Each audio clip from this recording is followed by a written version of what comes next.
Iya, halo, salam kenal, gue Aras. Jadi asal mulanya itu pertama kali gue dulu kuliah di Belanda, di kota namanya Enschede. Itu di setiap tahun ketiga sekolah itu kayak minta murid-muridnya buat milih spesialisasi. Jadi waktu itu motion graphic itu masih belum ada ya waktu itu di tahun 2007.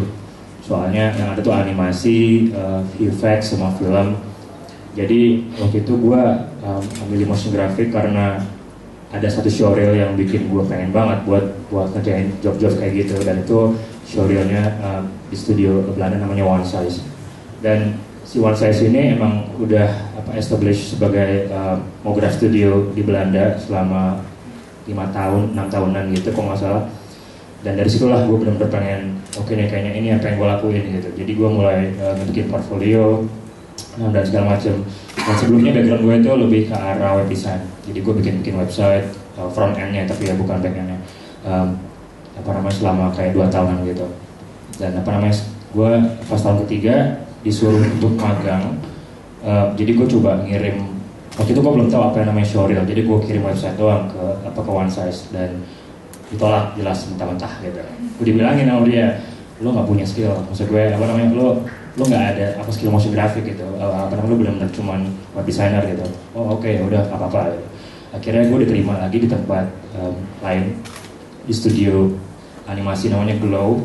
Di situ si studio itu lebih ngerjain kayak animasi-animasi iklan banget yang benar-benar komersial dan lebih ke biological kayak company gitu, bikin DNA, sel-sel animasi gitu-gitulah buat produk-produk cantikan atau kesehatan, gue kurang tahu ya. Dan di situ gue mulai kayak belajar After Effects, belajar teknis 3D sedikit dan segala macam. Setelah 6 bulan di sana, gue bikin showreel lah gitu. Showreel yang pertama itu gue kirim ke One Size dan akhirnya gue diterima di situ. Dan dari situ gue mulai banyak belajar motion graphic, dan setelah gue lulus dari sana gue bisa ngebikin kayak short film sendiri. Lulus dari sana sekolah, kemudian gue dapat kerja di Belanda juga berkat showreel dan si short film tadi itu.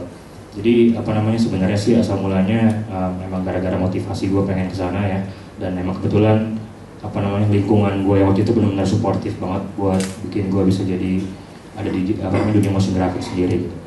Dan untuk bisa kerja di studio-studio yang ada di Eropa sama di US sendiri sebenarnya nekat aja sih ya. Maksud gue kayak gue coba aja kirim-kirim showreel gitu, kirim-kirim kerjaan-kerjaan gue ke tempat-tempat yang menurut gue bisa buat terima kerjaan-kerjaan kayak gini gitu. Dan kebetulan waktu itu emang ada di sana. Dan buat motion graphic sendiri waktu itu juga masih lumayan happening banget di tahun 2008-2009. Jadi banyak banget tempat-tempat yang nyari motion graphic designers gitu. Jadi waktu itu setahun gue kerja di Post Pendek namanya di Belanda, kemudian setelah itu gue cabut ke New York. Jadi itu aja. Iya, jadi halo, saya Isya. Kalau bedanya, kalau Aras kan kayak lebih ke komersial gitu banyaknya ya. Kalau gue sendiri, gue lebih banyak di VJ untuk konser, atau sekarang sih kayak bikin projection mapping gitu. Awalnya sih gue kuliahnya di Bandung di ITB, terus waktu itu jurusannya DKV. Sama sih pas tahun ketiga mulai disuruh ini kan milih sub jurusannya gitu, terus gue pilih multimedia. Waktu itu pertamanya sih gue tertarik sama animasi gitu sebenarnya kan, animasi terus tapi gue sebenarnya nggak terlalu bisa gambar banget, sementara kalau animasi tuh kayak basicnya agak harus bisa gambar banget gitu, terus gue agak bego gitu gambarnya terus terus karena pas sambil kuliah, awal mulai sih sambil kuliah gue sambil iseng kan nyari uang tambahan gitu, duit jajan. Terus gue ngedit dulu gue offline editor gitu, offline editor gue ngedit video macam-macam gitu ya, kayak video ada kerjaan dari kampus apa video presentasi apa mulai ngedit gitu. Terus gue barulah kenal yang namanya motion graphic gitu untuk elemen pendukungnya. Kemudian gue ngerasa motion graphic lebih menarik daripada sekedar bukan sekedar ya, maksudnya daripada ngedit video gitu, karena ngedit video kan kayak butuh telaten banget. Terus akhirnya gue belajar motion graphic. Terus pada suatu hari di Bandung kebetulan gue ikut komunitas di Common Room, komunitasnya namanya Open Labs. Itu kita ngulik segala hal yang berhubungan dengan new media gitu, jadi kayak VJing, terus musik elektronik gitu kan. Dari situ gue kenalan sama teman-teman, mungkin pernah ada yang denger namanya Bottle Smoker, band elektronik gitu. Suatu hari mereka bilang, "Syah, kan lo bikin ini motion, gimana kalau sekali-sekali nge-VJ buat kita coba gitu kan." So, akhirnya ada gig kecil gitu di Bandung, gig musik elektronik. Gue coba lah gue nge-VJ gitu, nekat banget, baru kayak install programnya baru kayak hari ini, terus malamnya gue langsung nge-VJ gitu. Terus ternyata gue suka gitu, ternyata seru banget. Akhirnya gue mulai berpikir untuk untuk serius di situ gitu. Akhirnya gue mulai nyari gig dari yang gratisan apa gitu, terus sampai sekarang ya akhirnya mulai lah dapat ngumpulin porto apa, terus mulai ngerjain konser buat ini. Pertama dari yang lokal dulu. Gue pernah kerja bareng Zaki dulu, kita ada satu kayak show management gitu. Mereka kebetulan banyak kerjain konser gitu, terus ternyata cocok banget sama gue kan, jadi maksudnya banyak kerjain konser. Nah dari situ terus gue mulai ngerasa oke, gue udah mulai bisa freelance nih kayaknya. Akhirnya gue keluar dari situ dan mulai nerima mulai ya gitu sih, banyak kan sekarang konser, video mapping, dan ya gitu sih, lebih baik di event. Sekarang lagi banyak di event yang kerjanya konser. Konser apa terakhir kemarin? Terakhir gue VJ buat Avicii. Pernah di luar juga kan? Apa? Di Singapura kemarin ya? Ya ada lah ya, macam-macam sih. Kebanyakan club event ya gitu, kayak itu deh. Sebenarnya gue juga kalau misalnya gue suka musik elektronik, cuman kalau yang DJ yang banget gitu, yang rave banget, sebenarnya gue nggak suka. Cuman lama-lama lo akan belajar menikmati aja sih, itu bagian dari kerjaan. Oke, jadi intinya musik grafis juga sebenarnya banyak ya aplikasinya gitu, bisa untuk di visual juga. Sebetulnya juga dulu nggak tahu juga sih gue pengen jadi apaan gitu. Pas saat dulu kuliah desain grafis di Bandung cuma sampai sekitar 2 atau 3 semester. Sementara di Bandung nyampah sampai 7 tahun. Jadi gue pergi ke Jakarta itu karena gue udah terlalu nyampah di Bandung. Lalu ke Jakarta, tanpa tahu pengen jadi apaan, cuma sekedar bisa Photoshop dan ilustrasi kayak gitu. Sampai Jakarta, keterima kerja di sebuah post production house kayak gitu, yang di situ gue kenal sama dia. Ya, di situ yang dipekerjakan sebagai bikin menyuplai grafis untuk nyuplai grafis gitu untuk itu untuk digerakin untuk motion graphic. Sampai akhirnya di situ gue agak gatel juga gitu kan, bisa membayangkan apa yang gue bikin itu bisa gue gerakin sendiri gitu. Akhirnya gue belajar di situ sampai akhirnya diangkat jadi senior grafis di sana. Cuman udah nggak terlalu suka juga kerja secara industri seperti itu gitu. Akhirnya gue keluar, barulah mulai kayak dapat tawaran kerjaan video klip pertama itu si Tompi yang gue pakai ilustrasi doodle kayak gitu, yang ternyata banyak orang yang suka. Akhirnya ya dari situ sih. Jadi sampai sekarang ya, dari awal bikin video klip sampai sekarang lo udah istilahnya udah nyaman di bidang gue bikin video klip aja deh kayak gitu misalnya. Iya, karena apa ya? Karena gue suka gambar, suka grafis, suka musik juga, dan bidang ini benar-benar kayak gabungin semuanya gitu. Iya.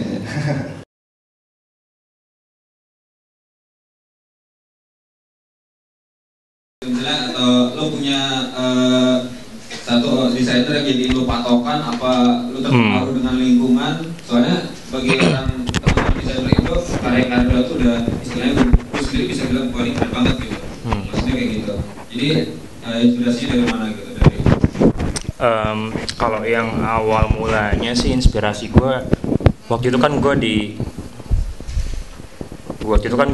magang di company namanya One Size ya. One Size itu di Belanda waktu itu punya style yang khas banget, yang emang kuat banget. Ada kayak hal ala glitch, fast cut gitu-gitu. Dan gue juga terinspired dari mereka juga, dan setelah gue kenal mereka cukup dekat, ternyata mereka ngasih referensi yang lebih gila lagi gitu. Dan itu referensinya mulai dari Chris Cunningham, Akira Kurosawa gitu-gitu, terus sama Aphex Twin, musik-musik glitch segala macam gitu-gitu. Dan itu yang pertama kali mulai menginspirasi gue buat bikin motion graphic dengan model seperti itu gitu.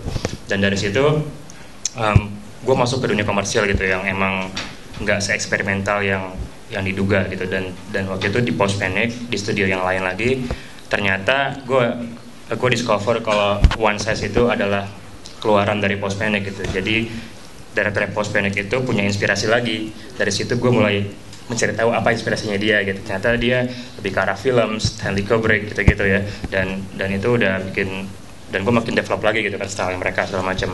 Setelah gue kayak 2 tahun di Belanda waktu itu udah mencari-cari tahu style-style orang-orang yang involved di dunia motion graphic sana. Sebenarnya kurang lebih hampir mirip ya di sana tuh. Maksud gue emang lingkungannya kecil, negaranya kecil, jadi orang-orangnya tuh gampang banget terinfluence satu sama lain gitu. Jadi mungkin style kayak begini di Belanda udah ada dari tahun 2000 sekian gitu ya, tapi sekarang mungkin udah evolving ke level yang lebih bagus lagi gitu. Dan buat dari gue sendiri, inspirasi gue nggak coba buat mengkhususkan atau mencari satu atau nama idola gitu ya buat yang gue keep buat selamanya gitu. Karena apa yang menurut gue ya, gue bisa aja keinspirasi dari apa gitu. Misalkan gue lagi di WC, atau gue lagi di jalan, di taman, atau gue lagi ngelihat macet di Jakarta kayak gini, gue juga bisa aja keinspirasi hal kayak gitu. Bukan cuma orang-orang penting kayak di motion graphic sendiri atau di film. Even gue suka kayak painting, Jackson Pollock,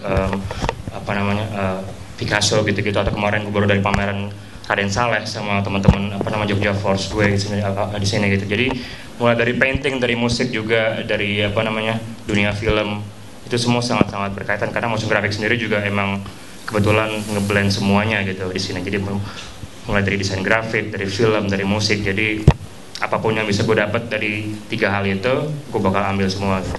Jadi kurang lebih kayak gitu. Tapi kebanyakan sih musik sih, karena pada awalnya sebelum nge-VJ gue bikin electronic music gitu kan. Pertama gue bikin musik elektronik, terus kebetulan gue suka drum and bass. Jadi kebanyakan sih dari situ ya, dari kita dengerin musik. Terus kalau style visualnya lama-lama akan berkembang dengan sendirinya gitu sih. Jadi kayak gue lebih milih untuk nggak ngelihat referensi motion graphic, lebih milih untuk nggak ngeliat. Jadi kalau misalnya gue lihat Vimeo atau apa, gue lebih milih ngeliat yang kayak film pendek atau yang apa gitu. Karena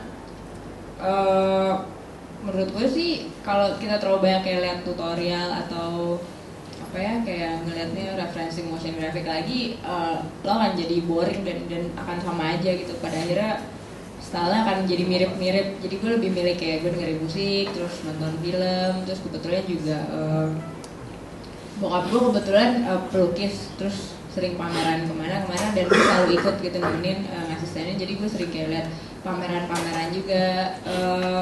Mungkin kebanyakan lebih dari situ sih ya. Kalau untuk kayak desainer favorit gitu gue nggak punya juga, jadi nggak ada sih. Soalnya gimana ya, mungkin rasanya kayak once you mengidolakan orang lain terus akan jadi ngarah ke situ kan, jadi mungkin lebih baik kayak netral gitu kan. Tapi lo banyak idolanya kayaknya. Oke, kalau Sakti gimana Sat?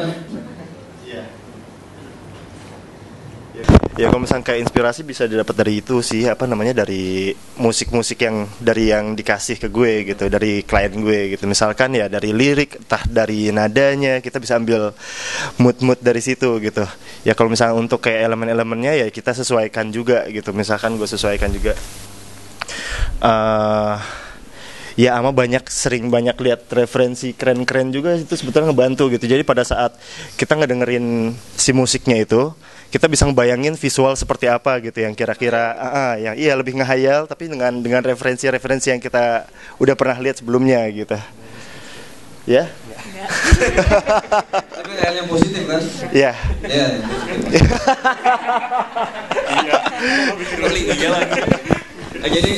Jadi intinya mungkin bagi desainer, saya sendiri juga pernah sempat waktu ngadain workshop gitu, ada yang sempat bilang gitu, lo sebagai desainer bacaan buku lo jangan baca buku desain doang, lo sebagai desainer tontonan lo jangan tontonan film yang menjurus ke desain doang gitu. Lo baca tentang buku selain desain, itu malah yang poin penting buat desainer, karena desainer juga istilahnya luas banget gitu, skop kerja, jadi wawasan desainer juga dituntut harus luas gitu.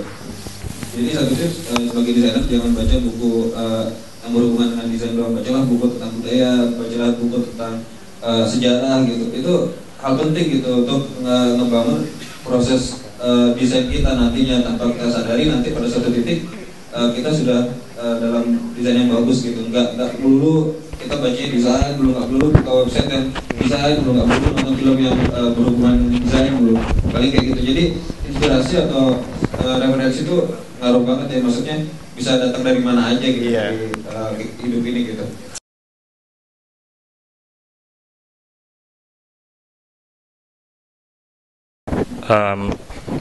Jadi kalau gue bicara dalam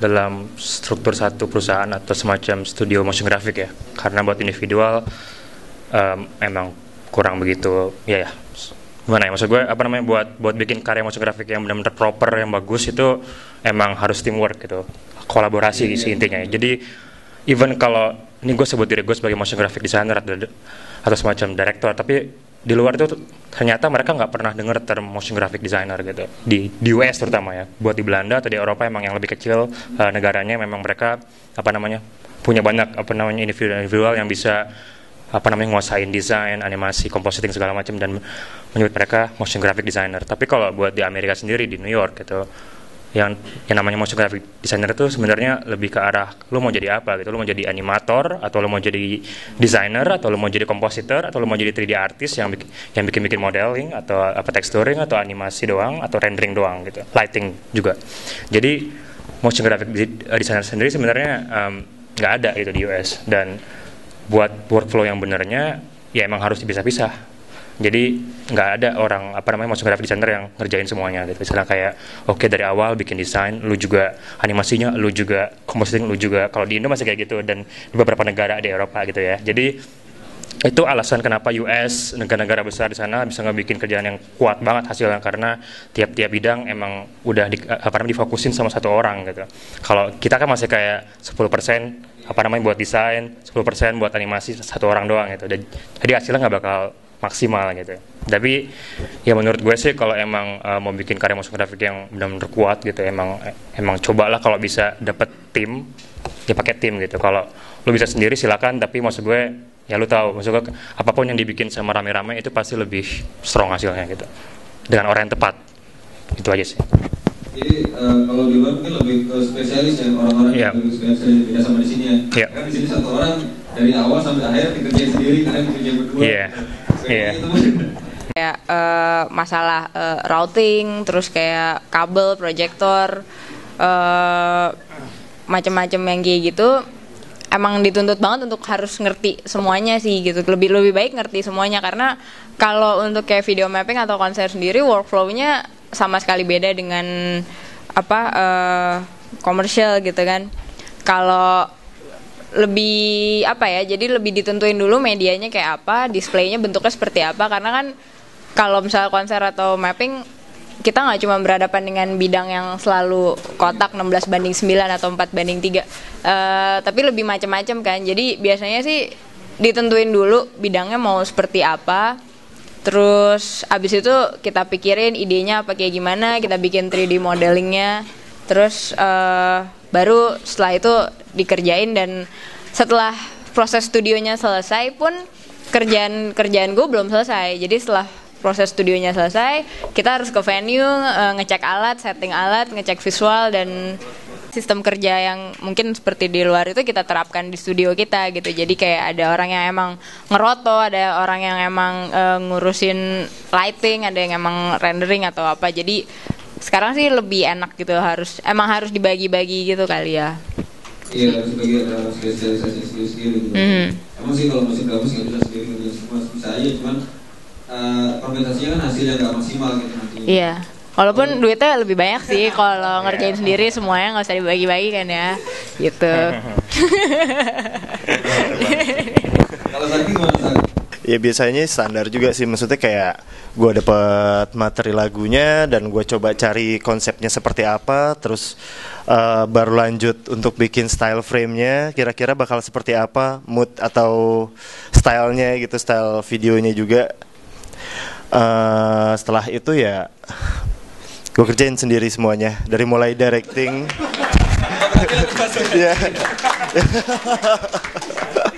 Enggak, kadang-kadang kalau misalnya untuk kayak project kayak gini-gini, gue masih kadang ngerasa masih penasaran gitu sama yang pengen gue kerjain gitu. Jadi kadang-kadang ya agak susah untuk ngeceritain ke orang, lu bikin kayak gini ya, nggak bisa dibilang work smart juga sih sebetulnya.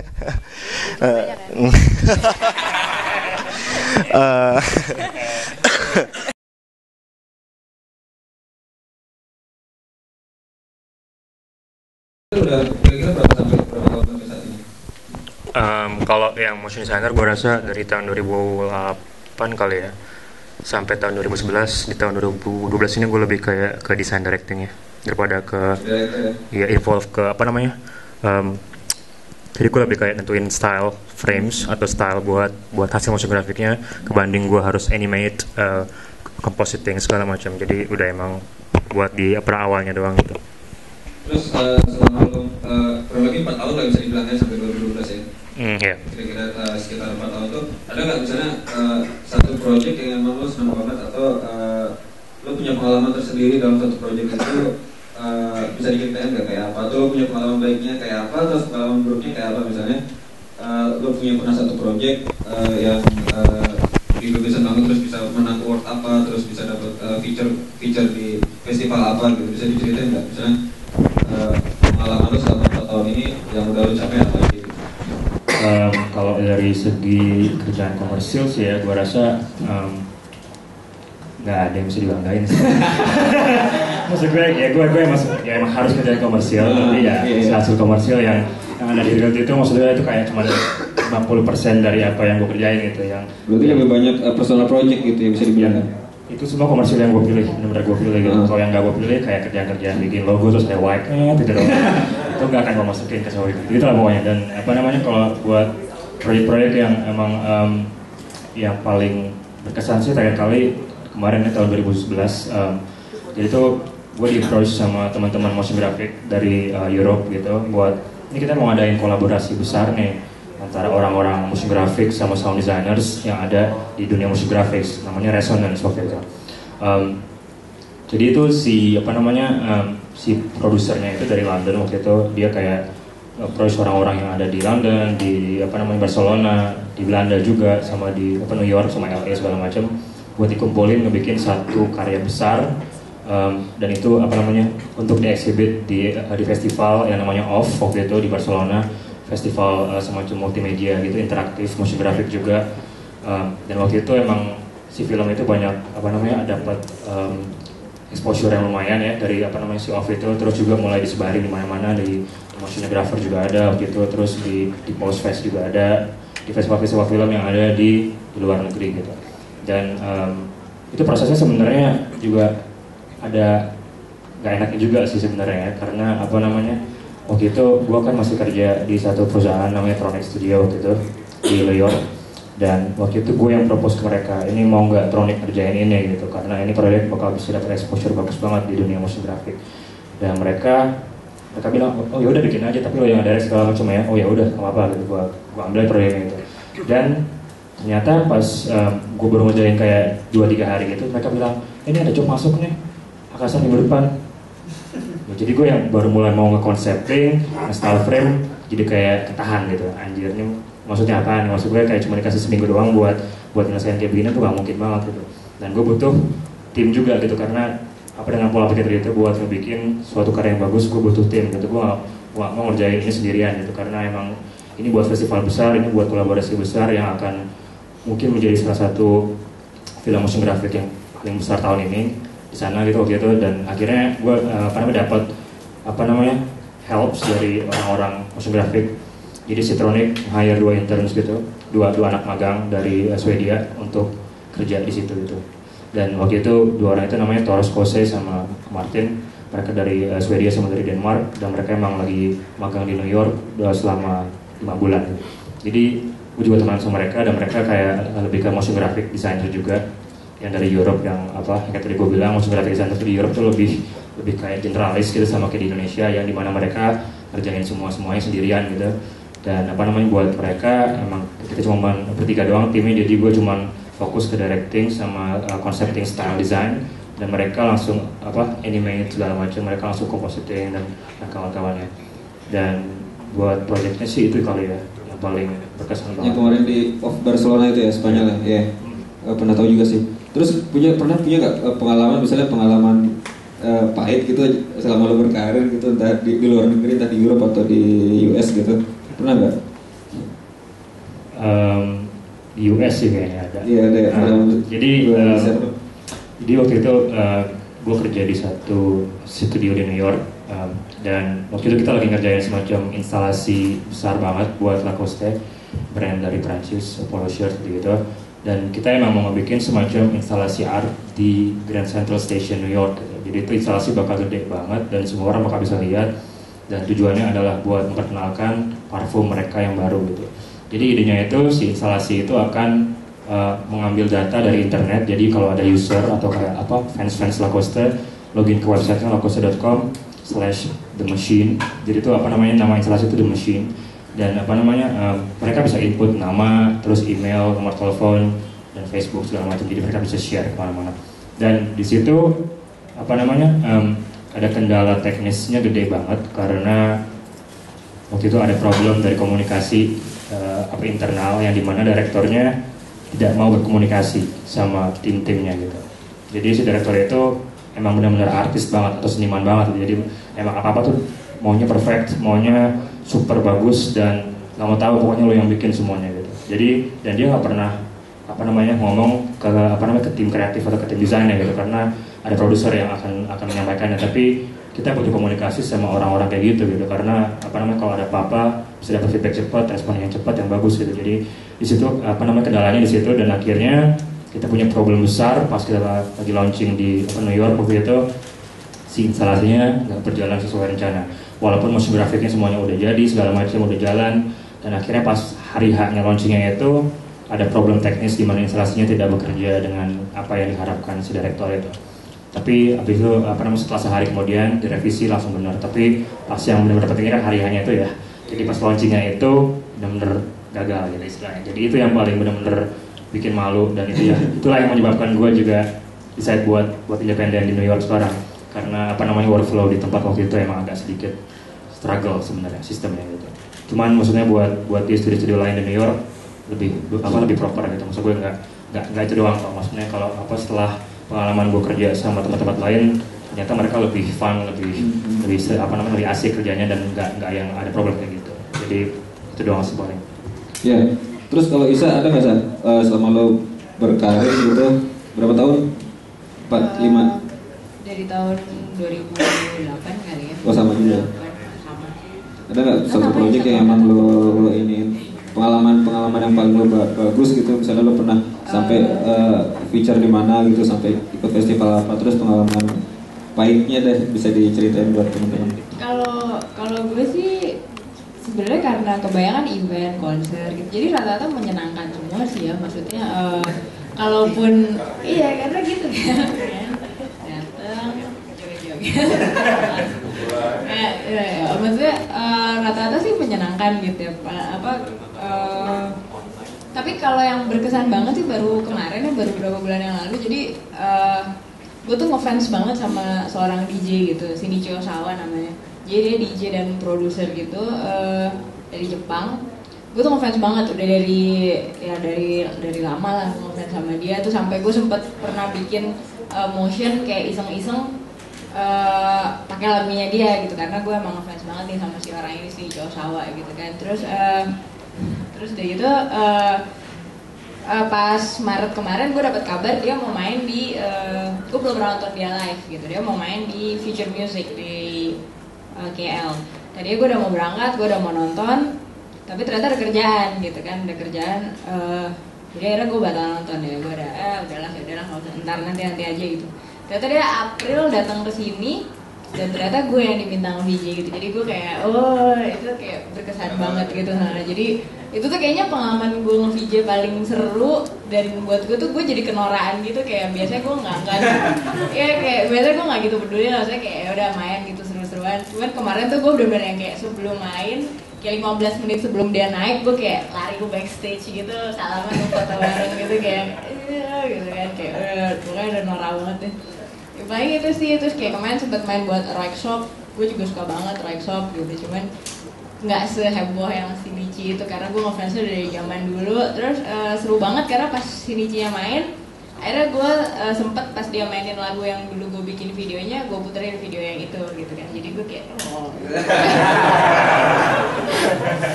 jadi itu sih banyak yang kayak gitu-gitunya sih, lo bisa lihat.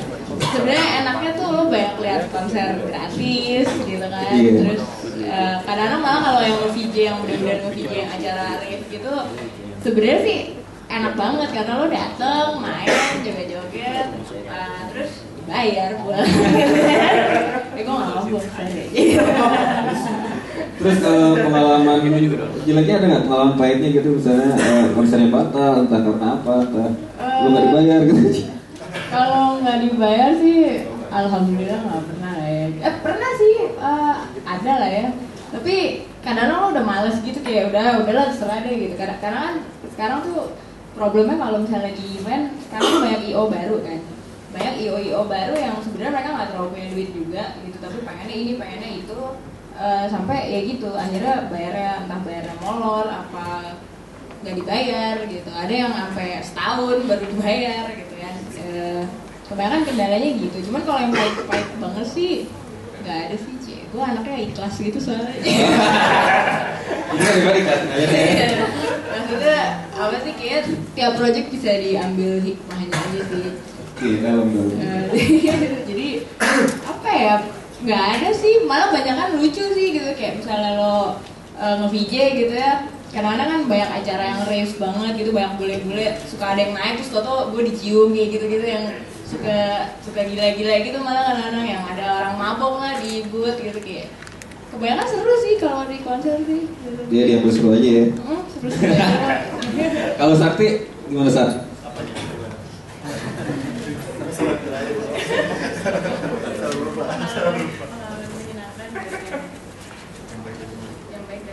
Oke, yang paling berkesan sih ya selama gue dari 2008 sampai sekarang, sama ya 2008 juga, gue ditunjuk sebagai brand ambassador sebuah prosesor komputer. Ya di situ, yang dimana gue harus keliling sampai keliling 40 titik, 40 kampus di beberapa kota, untuk memberitahu semua orang gitu kayak apa itu motion graphic, bla bla bla bla bla kayak gitu.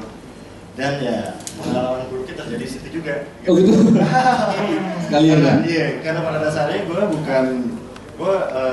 pekerjaan di balik layar gitu, bukan public speaker yang gue nggak bisa ngomong, ya nggak bisa banyak ngomong gitu sama orang gitu. Itu juga masalahnya. Tapi perasaan gue dipilih jadi Tapi pada saat lo dipilih jadi brand ambassador itu lo disuruh ngomong gitu maksudnya itu jadi masalah buat Disuruh ngomong di depan seluruh mahasiswa siapapun itu dan 40 titik 40 kampus. Tapi lo akhirnya ngomong juga kan? Ngomong juga.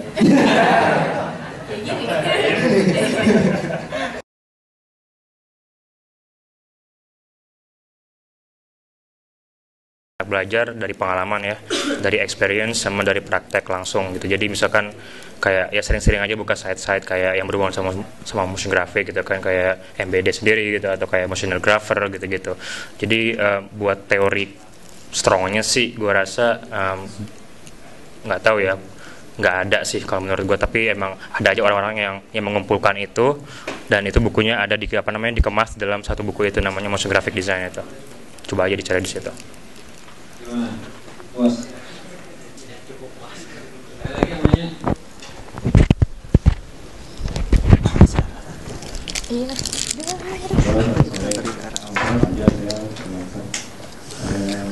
Mau tanya nih, bedanya motion graphic sama visual effect artis apa ya? Sama yang kedua, cara nentuin harga karya kita tuh gimana caranya?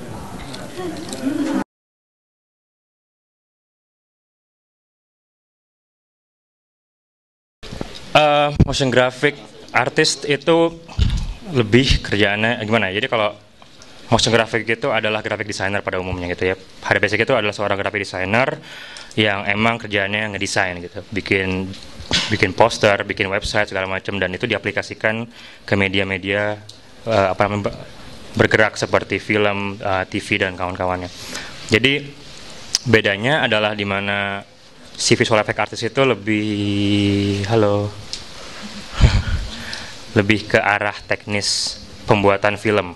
Kalau motion graphic designer atau artis itu lebih ke arah pembuatan desain yang berhubungan sama TV sama film juga kadang-kadang, tapi lebih berat ke arah desain grafisnya gitu. Jadi kalau lu ngebayangin VFX artist itu ngebikin kayak 3D modeling atau semacam lighting, rendering di film-film.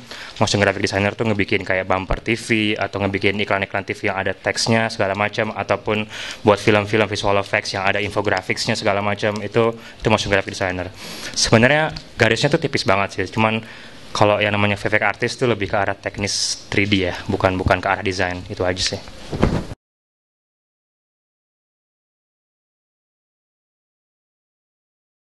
Nih maksudnya harga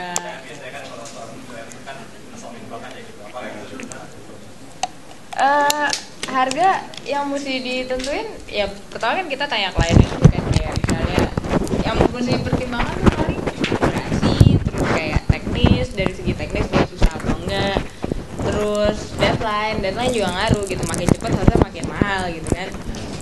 Terus apa lagi ya, sama gini sih, yang ngeliat brand klien, kemudian penggunaannya untuk apa gitu. Terus sama dari kitanya sendiri, kita juga harus tahu lo udah sampai di mana gitu. Jadi maksudnya jangan juga kayak lo ngasih porto yang sebenarnya masih kayak banyak tutorial apa ininya, tapi lo ngasih harganya udah yang gimana gitu. Atau misalnya sebenarnya porto lo bagus tapi lo terus ya udah yang murah diambil ini sama harga juga gitu. Jadi mungkin harus pertimbangannya harus dari dua sisi ya, dari kalau dari klien ya itu kayak misalnya durasinya, terus segi technical, deadline, dipakai untuk apa. Kalau dari kita sendiri ya standar lo udah sampai di mana. Gue cuma mau nambahin aja, kalau buat harga maupun kalian pengalaman misalkan udah kayak 5 tahun, pas 10 tahun di industri, itu nggak ngaruh buat sebagai parameter harga. Harga adalah kualitas, harga adalah bukan basisnya, bukan dari pengalaman gitu. Walaupun ini ada di sana pengalaman 5 tahun, tapi ada yang cuma 2 tahun tapi kerjaan lebih bagus, lebih strong, lebih banyak dicari, ya dia yang akan lebih mahal ya value-nya gitu. Karena ya namanya juga bisnis ya, maksudnya orang pasti milih yang bagus segala macam. Dan buat gitu-gitu sama tadi yang kayak Isya seperti bilang lebih ke arah donasi, lebih ke arah spek lah ya, spek apa yang dibutuhkan. Perlukah seorang motion graphic menguasai semua step-step kerjaan, atau udah dari awal spesialisasi tertentu gitu kalau mau jadi aja atau visual effect aja atau komputer aja? Terima kasih.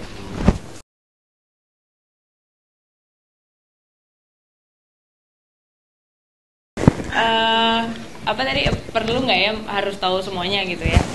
Sebaiknya sih gimana ya, kalau gue personal sih gue lebih suka kalau misalnya orang lebih, dibanding lo tahu banyak tapi sedikit mendingan lo tahu sedikit tapi banyak gitu. Jadi mungkin harus fokus aja kali ya. Jadi misalnya emang ya itu sih tadi baru datang ya apa udah dari tadi tadi kan udah dijelasin juga kan sorry tadi kan udah dijelasin juga sama Aras kan kalau misalnya di studio yang besar workflow-nya lebih enak gitu kan. Cuman problemnya di Indonesia terutama kadang-kadang kan satu orang dituntut untuk bisa macam-macam gitu. Cuman akan lebih baik sih sebenarnya kalau ya itu, jadi misalnya kita motion graphic, gue mendalaminya motion graphic kayak misalnya Sakti gitu. Sakti kan motion graphic banget.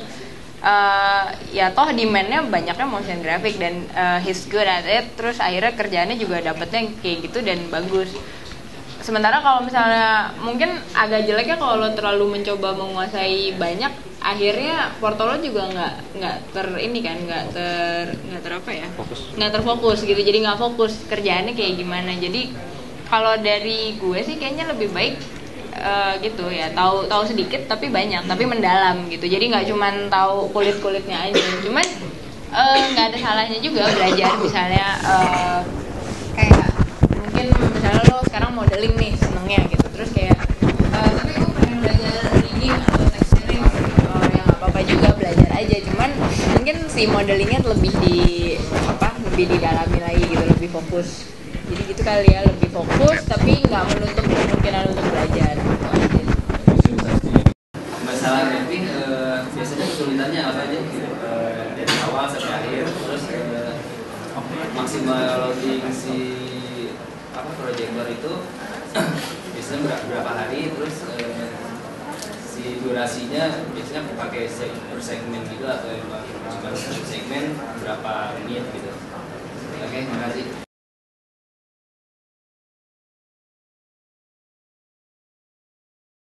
Kebanyakan kesulitannya datang dari klien, karena banyak klien yang nggak sadar kalau mapping itu sebenarnya suatu produksi yang besar dan butuh biaya besar juga gitu.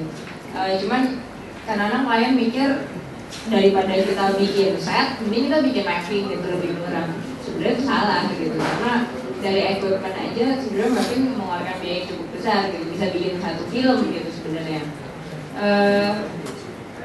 Kendalanya itu paling penting, kendalanya itu. Kemudian yang paling susah adalah ya tentu pas alignment ya, dari setelah kita jadi bikin materinya, kemudian kita cocokkan ke gedung atau apapun ya si bidangnya itu pasti yang paling susah gitu. Kemudian cara kerjanya beda antara misalnya gedung atau set yang baru dibangun, itu pasti beda cara kerjanya.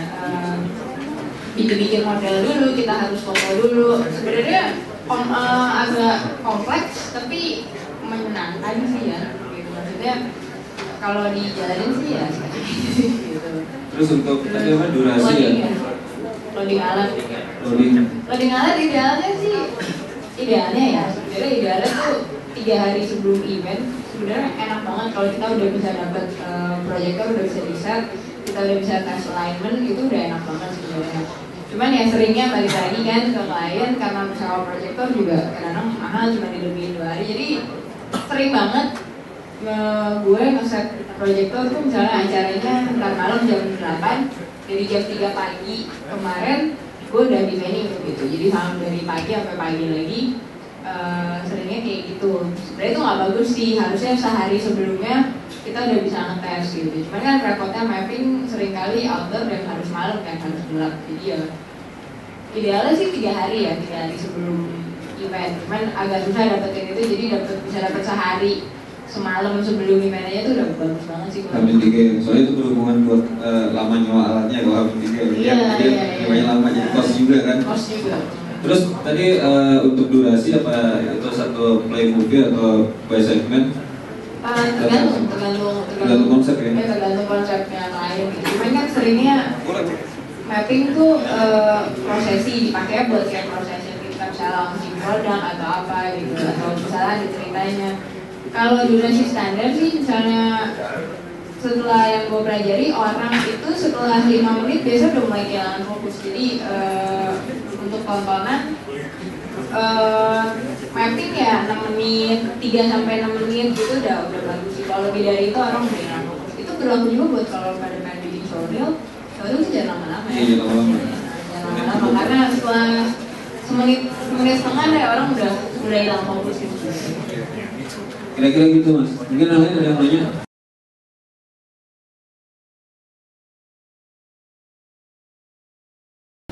Ini punya spesifikasi masing-masing seperti apa? Kalau hardware, personally gue pakai Apple, Mac Pro sama MacBook Pro. Jadi buat di rumah gue ada rendering 12 cores sama MacBook Pro. Dan kadang-kadang kalau emang demandnya rendering yang butuh kuat banget, itu harus lari ke render farm. Kalau buat di luar sana udah banyak banget ya semacam service render farm itu buat kalian bisa naruh file dan sewa buat sehari isinya ada kayak 96 cores gitu. Itu di rent 1 hari mahal banget tapi buat nyewa itu, tapi buat terang aja gitu. Kayak tadi kalau kalian lihat kerjaan pertama saya yang ada bola Nike itu di render pakai render farm luar. Jadi itu costnya lumayan, tapi ya kan di cover sama klien segala macam. Dan kalau emang buat kayak job personal gitu gue cuma pakai Mac Pro ya rumah sama MacBook Pro sih.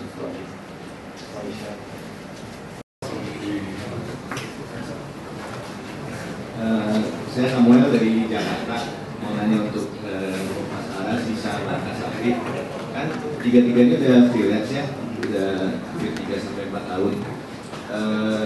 Pada saat mendapat proyek itu, kalian mengerjakannya solo atau kalian punya tim sendiri gitu? Andai kata misalnya kalian ingin mengejar perfeksionis, apakah kalian tetap pakai ego sendiri untuk solo, atau kalian tetap lebih percayakan kepada orang yang punya tim yang punya kelebihan masing-masing? Terima kasih.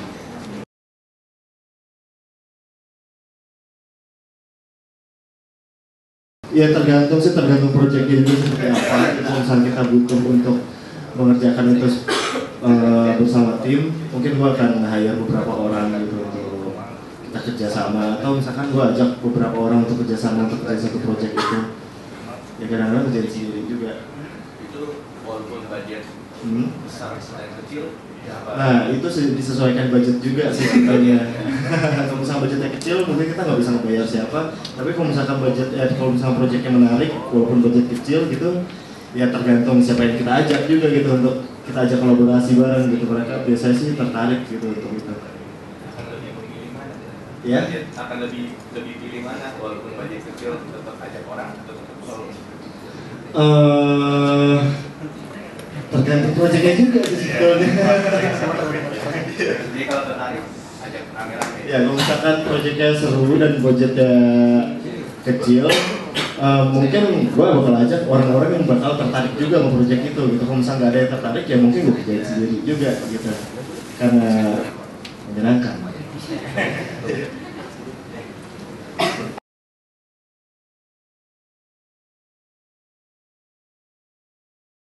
Mengerjakan satu proyek bersama gitu, entah itu kolaborasi, entah itu sendiri, entah itu ya pokoknya lebih ke arah seninya gitu ya.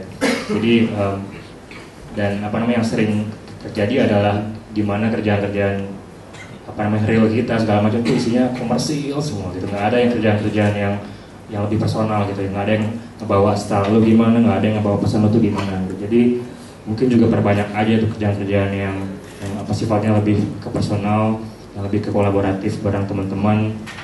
Dan industri itu kecil banget sebenarnya. Jadi kita saling bergabung aja, bikin sesuatu tuh bareng-bareng segala macam, dan nggak usah kayak udahlah pokoknya egonya tuh mesti benar-benar turun banget ya buat di industri desain. Jadi lebih ke situ aja ya, kayak mencoba mengekspresikan diri lo sama teman-teman, tapi nggak yang harus menunjukkan kalau lo tuh seseorang gitu, istilahnya gitu.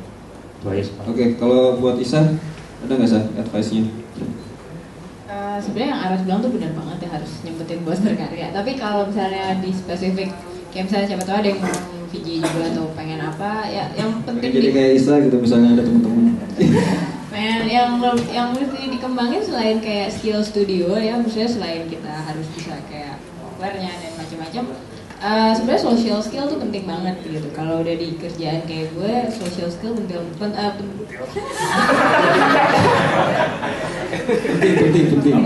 Penting. Nanti sensor editornya. Oke, take 2 aja.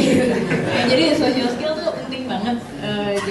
Kayak jadi apa kayak gimana cara kita bergaul sama orang gitu, terus apa? Karena kan kalau kebanyakan kerja studio tuh akan mudah banget ya buat kita untuk, mungkin teman-teman yang di sini udah motion grapher yang lebih lama dari gue pasti juga ngerti gitu. Pada akhirnya kita jadi kayak anti sosial gitu kan, yang di belakang komputer mulu gitu kan, gaulan sama internet doang gitu. Terus ya mungkin itu sih yang perlu dikembangin juga. Jadi kayak pada akhirnya kalau misalnya kerjaan kayak gue, attitude juga penting gitu. Jadi kayak lo datang on time, terus ya standar lo, maksudnya kayak kalau ketemu klien juga coba lebih representatif gitu. Maksudnya jangan kayak gue seniman, gue desainer, suka-suka gue mau pakai baju kayak apa. Enggak sih, maksudnya kadang-kadang lo harus tahu juga batasannya. Kalau kadang-kadang ingat aja klien emang banyak yang nyebelin gitu misalnya, tapi senyebelin apapun mereka ngasih lo uang gitu. Maksudnya lo butuh mereka juga gitu. Jadi jangan ya itu kali ya, jangan terlalu egois gitu. Maksudnya kecuali kalau lo emang seniman beneran, lo ngelukis, lo jualan karya, terserah deh mau kayak gimana. Cuman kalau misalnya udah pengen masuk di industri, ya social skillnya perlu dikembangkan juga sih. Ya, jadi social skill juga perlu ya, maksudnya nggak sekedar di belakang internet juga, tapi secara langsung juga perlu gitu, penting gitu. Terus kalau Sakti sendiri? Terakhir. Soalnya sebenarnya udah diomongin di awal.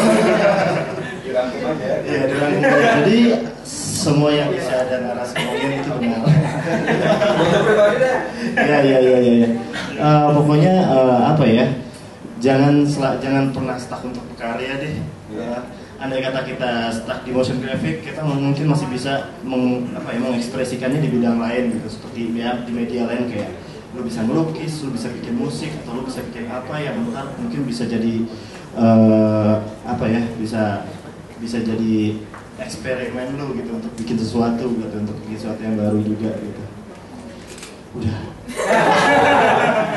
Jadi intinya kalau boleh gue rangkum, kita sebagai desainer gitu ya, entah apapun namanya, motion grafis atau 3D artist atau apalah gitu, kita emang seharusnya punya sebuah project di luar project industri gitu. Kita harus ngerjain sesuatu di luar itu untuk ngasah kemampuan kita sendiri, untuk ngeluarin sisi dalam tanda kutip idealis kita sendiri gitu. Sama seperti saya pribadi juga gitu, saya ngelola studio sama Firman. Di situ emang kita nggak bisa full ngeluarin ego kita buat di karya itu, tapi itulah adanya motion by design. Kita di sini bisa berkarya lebih bebas gitu, kita bisa ngadain hal-hal positif kayak gini gitu. Jadi berkarya di luar dari sisi industri untuk ini kita sendiri juga itu salah satu hal penting gitu.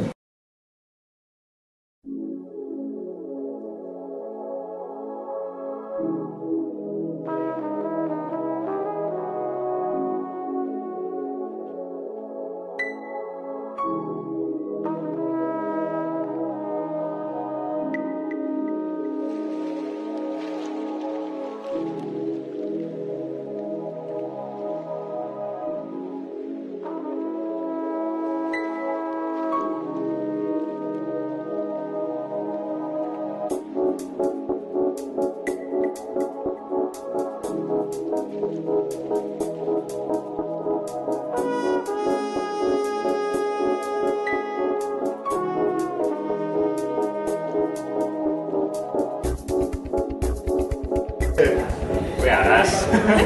Gue Sakti. Gue Isya.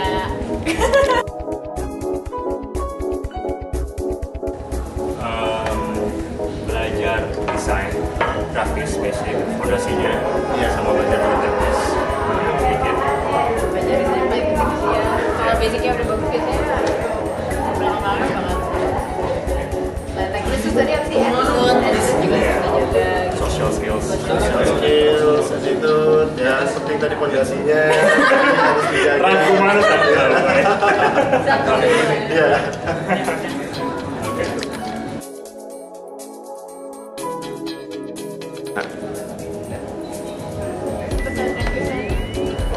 Seru sih ya. Iya, seru kalau bisa diadain lagi sih. Sering. Menyenangkan ngobrol bareng gitu ya. Iya. Teman-teman. Ya nggak nyangka ternyata Indonesia punya kayak perkumpulan dan banyak orang yang peduli sama motion graphic yang Kita kaget juga sih rame gitu. Iya. Kira-kira dengan promonya kan bentar kan. Promonya kan bentar. Ternyata rame. menyenangkan. Menyenangkan sekali overall. Fun.